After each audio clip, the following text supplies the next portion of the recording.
युधिष्ठिर प्रधान। ଆପଣ କେତେ ଟଙ୍କା ଭତ୍ତା ପାଉଛନ୍ତି? 1000। ଏଇ ଯେଉଁ 1000 ଟଙ୍କା ଆପଣ ଚଳି ପାରୁଛନ୍ତି? କ'ଣ କ'ଣ ଅସୁବିଧା ହେଉଛି କହିଲେ ଆମକୁ?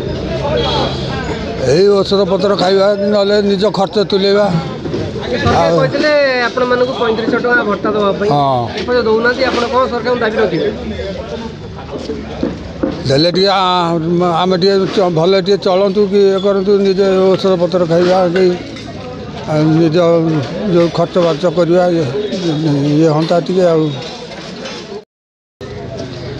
ଆପଣ କେତେ ଟଙ୍କା ଭତ୍ତା ପାଉଛନ୍ତି? 1000 ଟଙ୍କା। ଏଇ ଯେଉଁ 1000 ଟଙ୍କା ପାଉଛନ୍ତି ଆପଣ କେମିତି ଚଳୁଛନ୍ତି? ଆପଣ 1000 ଟଙ୍କା ପାଉଛି, ମୋର ବି ନାହିଁ, ରେସନ୍ କାର୍ଡ଼ ନାହିଁ। 70 ବର୍ଷ ହେଲା ଗଭର୍ଣ୍ଣମେଣ୍ଟ ଦୌଡ଼ି ଦୌଡ଼ି ରେସନ୍ କାର୍ଡ଼ ବି ହେଉନି। 70 ବର୍ଷ ବର୍ତ୍ତମାନ 71 ଚାଲିଲା। ଏଇ ଯେଉଁ 1000 ଟଙ୍କା ପାଉଛନ୍ତି କେମିତି 1000 ଟଙ୍କା ଚଳୁଛନ୍ତି? ହଁ ମୋର ତ ପ୍ରେସର ବଟିକାର ଚାଲିଯାଉଛି 1000 ଟଙ୍କା। 1000 ଟଙ୍କାଟା ମୋ ପ୍ରେସର ବଟିକାର ସରିଯାଉଛି। ସରକାର କହିଥିଲେ 3000 ଟଙ୍କା ଦେବେ, ଏପର୍ଯ୍ୟନ୍ତ ଆପଣଙ୍କୁ ଦେଉନାହାନ୍ତି। ୟାକୁ ନେଇ କ'ଣ କହିବେ?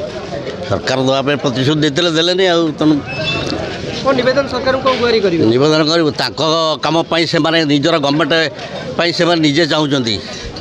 କେମିତି ତାଙ୍କର ମନ୍ତ୍ରୀ ଏମାନେ ଆମେ ନିର୍ବାଚିତ କରିବୁ ମନ୍ତ୍ରୀ ଏମଏଲ୍ଏ, କିନ୍ତୁ ସେମାନେ ତାଙ୍କ ଭତ୍ତା ପାଇଁ ଆୟୋଜନ କରିବେ। ତାଙ୍କୁ ନିର୍ବାଚିତ କରି ବିଧାନସଭା ପଠାଇଛନ୍ତି କେଉଁମାନେ? ଏଇ ସାଧାରଣ ମୋ ସରକାର, ଏ ଜନତାଙ୍କ ସରକାର, କିନ୍ତୁ ଜନତାଙ୍କ ଖବର ବୁଝୁନାହାନ୍ତି।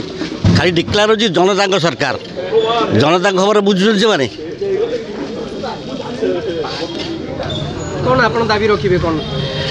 ଆମେ ପ୍ରତ୍ୟେକ ବରିଷ୍ଠ ନାଗରିକମାନଙ୍କ ଯେଉଁ ଭତ୍ତା ଡିକ୍ଲେୟାର କରିଥିଲେ 3500 ଟଙ୍କା ଦେବା ପାଇଁ 35 ଟଙ୍କା ଦିଅନ୍ତୁ। ଆଉ ଭୀମସେନ ମହାନ୍ତି। ଆପଣ ଜଣେ ବରିଷ୍ଠ ନାଗରିକ, ଭତ୍ତା କେତେ ପାଉଛନ୍ତି? 1000 ଟଙ୍କା। ଏ 1000 ଟଙ୍କା ଯେଉଁ ପାଉଛନ୍ତି କେମିତି କ'ଣ ଚଳାଚଳି କରୁଛନ୍ତି? ଅସୁବିଧାରେ ଚଳୁଛୁ, ଆଉ କ'ଣ କରିବୁ? ସରକାର କହିଥିଲେ 3000 ଟଙ୍କା ଦେବା ପାଇଁ, 1000 ଟଙ୍କାରେ କ'ଣ ଚଳିବୁ? ଆମେ ଦିନକୁ 33 ଟଙ୍କାରେ ଚଳିବୁ।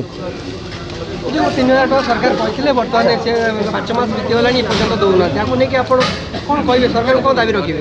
ଦାବି ରଖିବୁ, ଆମକୁ 3000 ଟଙ୍କା ଭତ୍ତା ଦିଆଯାଉ। ଆଉ